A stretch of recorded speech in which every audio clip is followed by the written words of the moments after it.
My generation was raised with plans for epic disasters. We practiced duck and cover on the last Friday of every month in case the Soviet Union struck.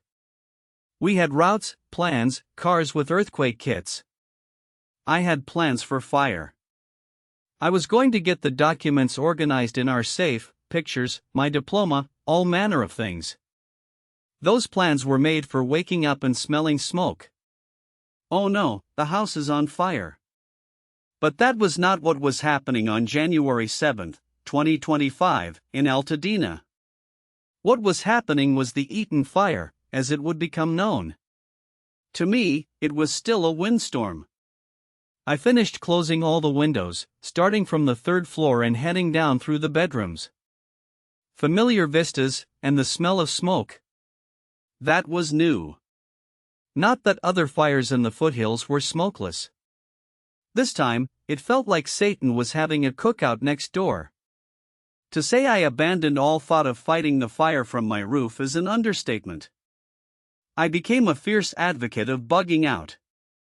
To that end, I packed for what was, in my mind, a few days at Mom's house. I went to my closet and grabbed my teacher's gar animals Sweetie had assembled for me. 3 shirts, 3 pairs of pants, and 5 pairs of drawers, because accidents happen. It was a Tuesday, and I selected clothes for 3 days of school. I pushed them into my teacher bag along with Ella Fitzgerald, my flute, a JBL music cube, and Percy the Rescue Penguin. Percy joined me early in my teaching career. I saw him in the middle of an East Los Angeles street and was moved to get out and pick him up.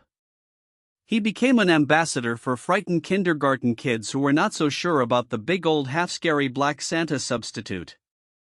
I could tell them Percy had been afraid until he met me, and that he loved his new job going to school with Mr. Johnson. I didn't pack Percy. He simply lived in the bag. Sweetie had filled her car. I got into it, put my teacher bag between my legs, and hollered out the window, "Let's go," while she completed another round of stuffing things into the car. Sweetie became Sweetie to me from absolutely fabulous. Her full name in this context is Sweetie Darling, and I am Edina Monsoon.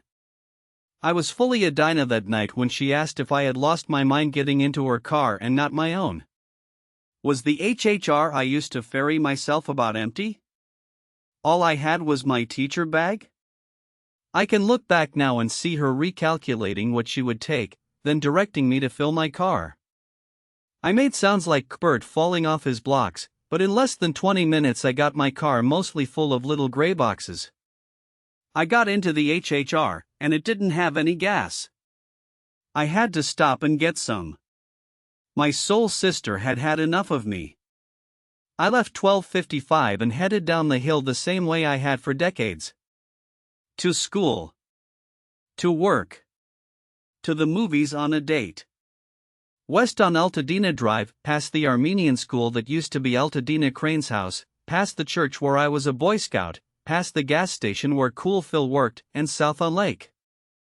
It took almost 2 hours to reach Los Angeles, where Mom lived.